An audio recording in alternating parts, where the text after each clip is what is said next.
Starting with his 2006 Joseph Massino biography, King of the Godfathers, Newsday journalist Anthony M. DeStefano has quickly become one of the most prolific authors on the subject of the American Mafia, his eighth and most recent book being 2021's Vito Genovese biography, The Deadly Dawn. I've read both the aforementioned King of the Godfathers and the 2013 follow-up Vinnie Gorgeous on short-lived acting boss Vincent Asaro, and they offer readers a fresh account of how the mob, and the Bonanno family in particular, is getting by in the 21st century.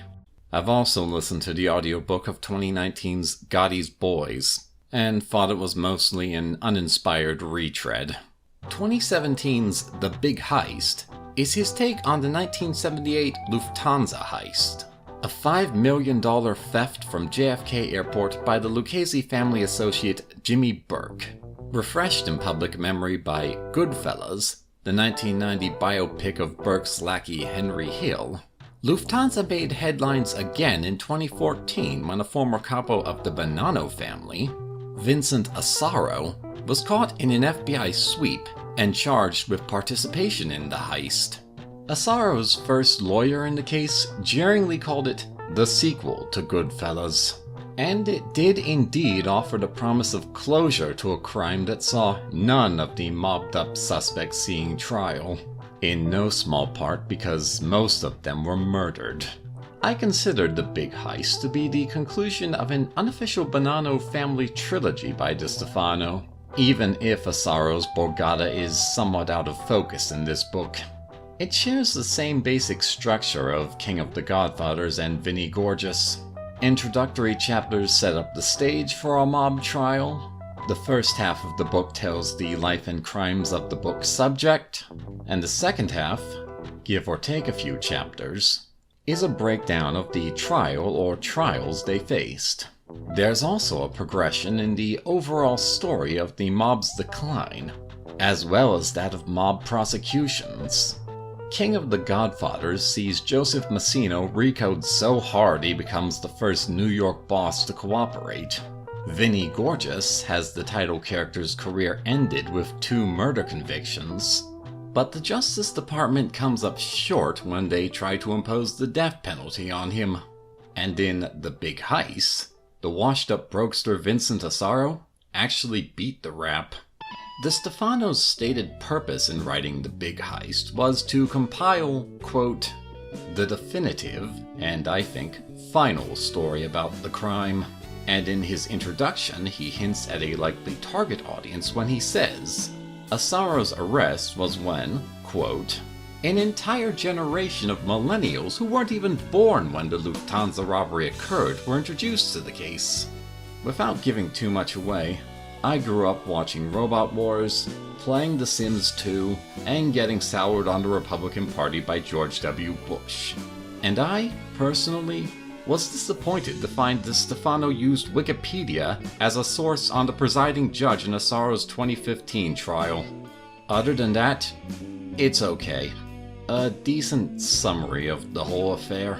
The author's stated biggest challenge was to try to tell the story with a relative dearth of available sources on how the heist went down. DeStefano had 2 solutions to write a book with this handicap. First, he cheated, but in a good way. The first half of the book provides a wealth of context not just on the characters we knew from Goodfellas, but on the rampant looting of cargo at JFK Airport by LCN and others. It's a step removed from the main event, but still the good sort of padding. Second, in the trial of Vincent Asaro, he presents us with a new first-hand account of the crime from Asaro's cousin, star witness Gaspar Valenti. Or at least, Valenti said he was there. Henry Hill, who had named Asaro as a co-conspirator in some NYPD files DeStefano found, didn't seem to know him. Still, he had some credibility. The book opens with a brief but engaging profile of a forensic anthropologist, as he recovers the partial remains of informant-turned-Burke victim Paul Katz. Valenti gave the feds the burial site, and participation in the Katz murder becomes the second main charge they try to pin on Asaro. In setting the scene for Lufthansa, the first half of The Big Heist is pretty blatantly structured as a companion piece for Nick Pileggi's Wise Guy, the book Goodfellas was based on. The additional historical context of New York's JFK airport and cargo thefts is welcome, but after the chapters discussing this, we jump abruptly to the life and crimes of Paul Vario, the Lucchese capo who had oversight on Jimmy Burke. The narrative then cuts to the story of Louis Werner, the tipster at Lufthansa who gave Burke the information he needed to rob the airline's storeroom. Reading through it feels like DeStefano is filling in the gaps of a story he expects his readers to know already, rather than telling a story in its own right. Another potential problem for readers is how often DeStefano veers away from discussion of the Mafia to tell his story. When the heist itself goes down, we see it through the eyes of the night shift workers held at gunpoint, as Burke's crew raided the storeroom, and the investigation and trial of Louis Werner, the only person ever convicted for the crime, get as much space as the deaths of the other participants. On the one hand, from the perspective of a journalist and a historian, the lack of reliable criminal sources means this is the only responsible way to describe the heist. On the other, these diversions may test the patience of someone who bought this simply because it was a Mafia book. And to DeStefano's credit, he tells us in the book's acknowledgments, he tried to rectify this by reaching out to Jimmy Burke's children for some interesting stories to include, but they never got back to him. He also tried to get interviews with Vincent Asaro and Gaspar Valenti, who, despite being our book's nominal protagonist and antagonist respectively, make sparse appearances in The Big Heist's first half. We'll get back to how that went down later. I'd first heard of Vincent Asaro in a 2010 piece Jerry Capisi wrote for the Huffington Post, saying he was a candidate to officially succeed Joe Massino as Bonanno boss. Though his biography is laid out scattershot in The Big Heist, we get a very clear explanation of why that didn't happen. For most of his decades-long criminal career, Asaro was a tactless hothead and a spendthrift. It all caught up with him in 1998, when he went to jail after a chop shop owner he'd taken protection money from flipped on him, and the frustrated Massino demoted him and gave his son, Jerry Asaro, his old crew. Released in 2003, Vincent Asaro would eventually get promoted again, but he just couldn't make a living in organized crime anymore, let alone make enough money to support his compulsive gambling.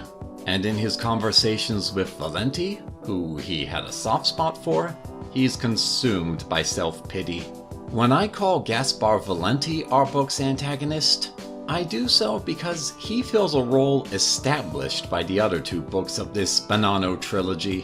While the Omerta is dead and cooperators are common, the title characters of King of the Godfathers and Vinnie Gorgeous both faced off against, pardon my crudeness, a top rat. Joseph Massino was bum-rushed by cooperating witnesses at his 2004 trial, but the most important was his brother-in-law and right-hand man, Salvatore Vitale. Marginalized by Massino for years after he officially took over the Bonannos, Vitale finally gave up the day he was arrested alongside his brother-in-law, and the follow-up Vinnie Gorgeous goes into detail on how Massino seriously entertained the idea of having Vitale killed prior to that point.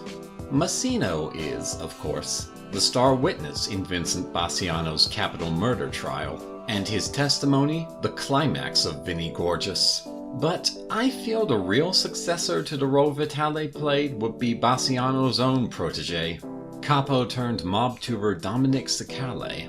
Competent, ruthless, loyal, and born in 1967, Cicale was everything the mob needed in the 21st century. But in 2005 he was arrested for murder because Bassiano kept talking about him to cooperators who were wearing wires. Not as clear-cut a betrayal as Vitale had suffered, but then it became known Bassiano wanted to kill Cicale's girlfriend for exposing an affair he was having. A very relatable motive to turn on someone.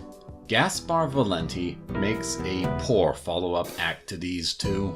Aside from his claimed participation in Lufthansa, his criminal career had no real accomplishments to speak of. He even had to flee New York for 15 years after ripping off his colleagues. When Valenti decided to cooperate, he wasn't trying to get out of an indictment, but he didn't have any slights against him by the mob to avenge either. He flipped purely for the support he would receive as a cooperating witness. As a character, he only provides a few other interesting stories of his crimes during his testimony.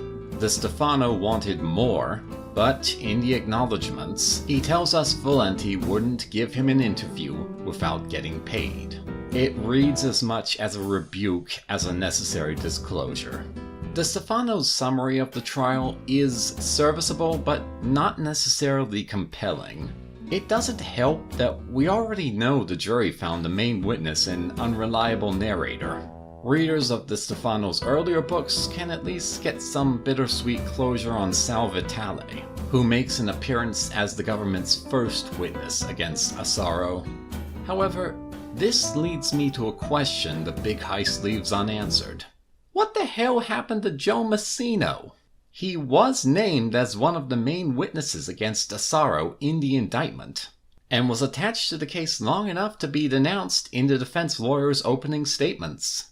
His subsequent absence from the trial isn't even acknowledged in the main text itself, only in the "Where are they now" section at the end, with DeStefano offering no explanation.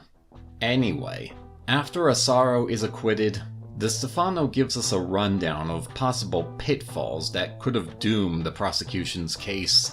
The one he ends on is jury nullification, basically suggesting the jury felt too bad for Asaro, 80 years old and clearly past his prime, to send him to jail for the rest of his life. And while he doesn't outright endorse this theory, he gives it significant weight in the Big Heist's epilogue, where he talks about visiting Asaro in a last-ditch effort to get an interview for his book. DeStefano comes away with the impression Asaro is well out of the life, and his description of how the neighborhood has changed, with the Italian-American community Asaro knew disappearing, could very well leave readers under the impression the Mafia itself might not last much longer. In March 2017, 4 months before The Big Heist was published, Vincent Asaro was charged with ordering the 2012 torching of the car of a driver who cut him off in traffic. And in jail, he was mouthing off and making death threats at prosecutor Nicole Argentieri, who'd also handled the Lufthansa trial. Perhaps more importantly, not only could Asaro still find some young wannabes to do the job, but he had a connection in the Gambinos who accessed a police database to find the other driver's address. Asaro pled out in June, and that December got 8 years. Though they let him out early because COVID. The following year, Gaspar Valenti was sentenced to probation for the crimes he'd owned up to when he began cooperating. At time of writing, he appears to have finally done the sensible thing and fallen off the face of the earth.